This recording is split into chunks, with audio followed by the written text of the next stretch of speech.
kuwashukuru na nadhani kuwaaga nikiwa namaliza muda wangu wa kikatiba wa kuhudumu kama waziri wa ulinzi na jeshi la kujenga taifa katika serikali ya awamu ya 6 ya Jamhuri ya Muungano wa Tanzania inayotarajiwa kumaliza muda wake baada ya uchaguzi mkuu utakaofanyika tarehe 29 Oktoba mwaka huu. Kila serikali inaingia madarakani kwa uchaguzi mkuu, si ndio ndugu zangu? Na ikiingia madarakani inakuwa na muda kwa miaka 5. Inaingia tena serikali nyingine kwa muda wa miaka 5. Kwa hiyo kila serikali ikiingia inajipanga upya. Kiuongozi watumishi mara nyingi wanabaki wale wale, lakini viongozi lazima kutambua ukweli kwamba serikali ipo kwa miaka 5 na viongozi wa awamu hiyo husika wanachaguliwa kwa miaka 5. Ninaona ni nafasi hii kuwa ni ya kipekee kwangu mimi na ndio dhumuni katibu mkuu ya kutoa shukrani zangu za dhati kwa kila mmoja wenu kwa ushirikiano mkubwa, kwa kujituma, kwa uadilifu na kwa moyo wa kizalendo mliouonyesha wakati wote wa utumishi wetu wa pamoja. Tumefanikisha mambo mengi makubwa na madogo, si kwa juhudi ya mtu mmoja, bali kwa kujituma, kwa mshikamano, kwa weledi wa kila mmoja wetu. Kila mmoja katika nafasi yake anao mchango katika taasisi yoyote. Bila kujali nafasi, bila kujali cheo, kila mtu ndio maana anakuwa sehemu ya taasisi. Ninawashukuru na kuwapongeza kwa dhati. Na Waswahili husema umoja ni nguvu, utengano ni udhaifu. Kauli hii imejidhihirisha wazi katika utendaji wetu. Na hapa naomba nirudie usemi wangu ambao huwa nausema mara nyingi. Huwa napenda kusema kuwa hata ukiwa na uwezo mkubwa kiasi gani, ni vigumu kufanikisha mambo peke yako, hususan mambo makubwa. Hata ukijigamba kuwa umefanikisha peke yako, uhalisia utaonyesha kuwa ipo michango ya waliokusaidia au mlioshirikiana nao. Kwa hiyo natambua mchango wa kila mmoja wenu, majenerali, makamishna, maafisa wakubwa na wadogo, maaskari, watumishi wote wa umma na wasaidizi katika ngazi mbalimbali, na hivyo sina budi kuwashukuru sana. Ninawashukuru sana sana.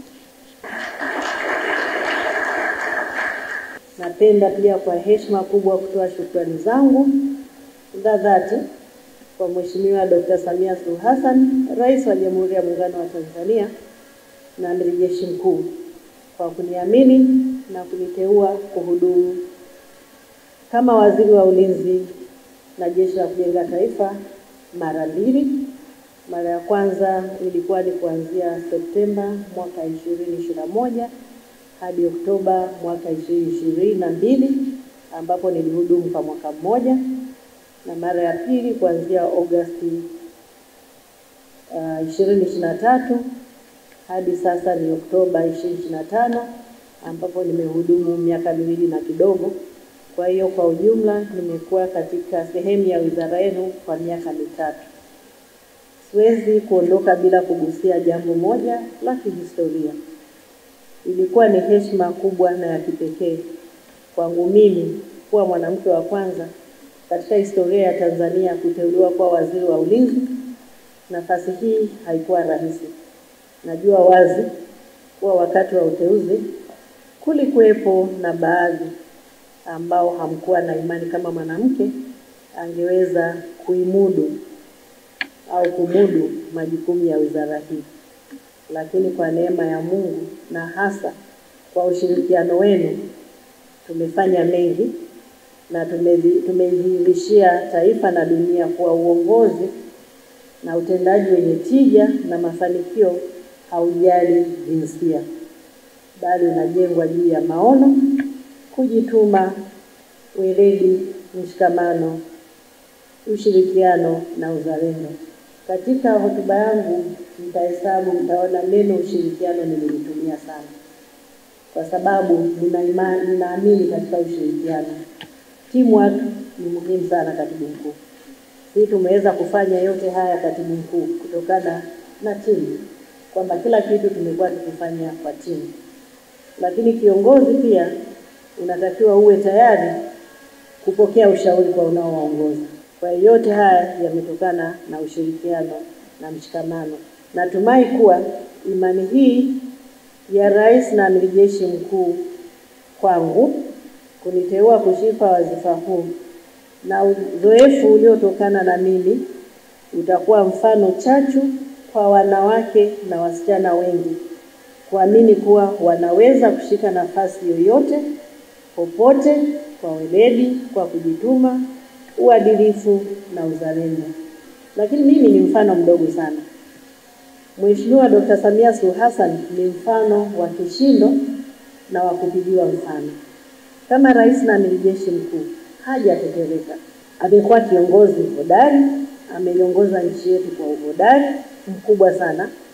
Katuvusha kwenye changamoto nyingi na kaiwezesha nchi yetu kuimarisha amani na kupiga hatua kubwa kimaendeleo. Sisi wote ni Watanzania, sisi wote ni watumishi. Makubwa yaliyofanya tumeyaona, sina sababu ya kuyaeleza.